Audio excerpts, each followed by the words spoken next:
Hello everyone, this is Aman Kritkar from Guru Nanak Dev University and I'm a legal intern at Lexis & Company.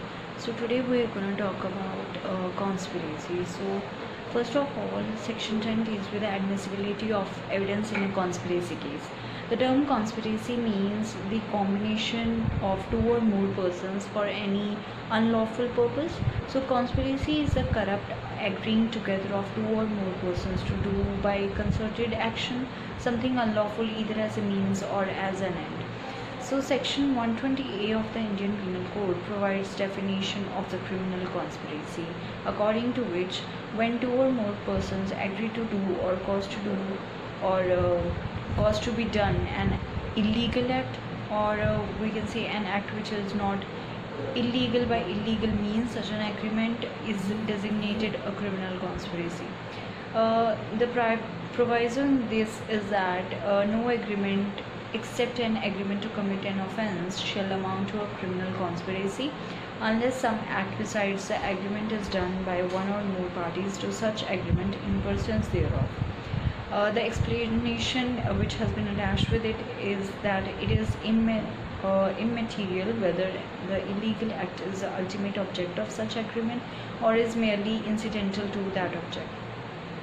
So a conspiracy consists of unlawful combination of two or more persons to do that act which is contrary to law or which is wrongful towards other persons.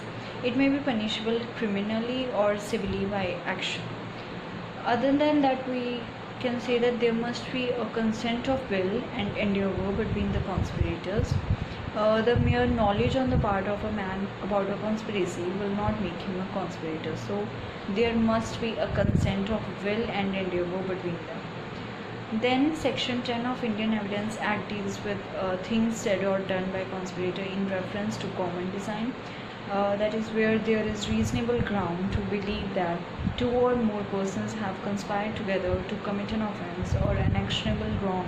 Anything said, done or written by any one of such persons in reference to their common intention after the time when such intention was first entertained by any one of them is a relevant fact as against each of the persons believed to so conspiring, as well for the purpose of proving the existence of the conspiracy as for the purpose of showing that any such person was a party to it. So the things said, done or written by one person will be admissible against him and others in a conspiracy case only when that thing is said, done or written in reference to the common intention of the conspiracy. So the word intention implies that the act intended is in the future, and section 10 of Indian Evidence Act makes relevant statements by a conspirator with reference to the future. If nothing was said, done or written in the past, that is before such intention was entertained by any one of them, it is not relevant and it cannot be proved. So other than that, we can say prosecutors commonly charge conspiracy whenever two or more offenders act in tandem. So a person can be convicted both of an underlying crime and of conspiracy to commit it and receive separate punishments for each offense. So their punishment shall be in accordance with their crime or in accordance with in which range or how they have participated in that crime.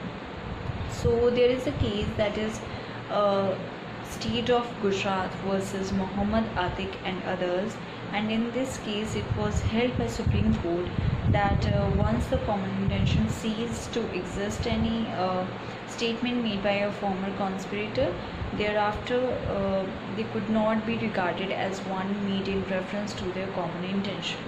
In other words, we can say that the post-arrest statement made to the police officer, whether it is confession or otherwise touching his involvement in, is of Indian Evidence Act. So in this regard, we can say that here the common intention is very important. The intent of the conspirator is very important. So that was all about today's video and all about conspiracy. I hope you like this video. If you like this video, put a thumbs up on this video, and also don't forget to like and subscribe the channel Lex Click.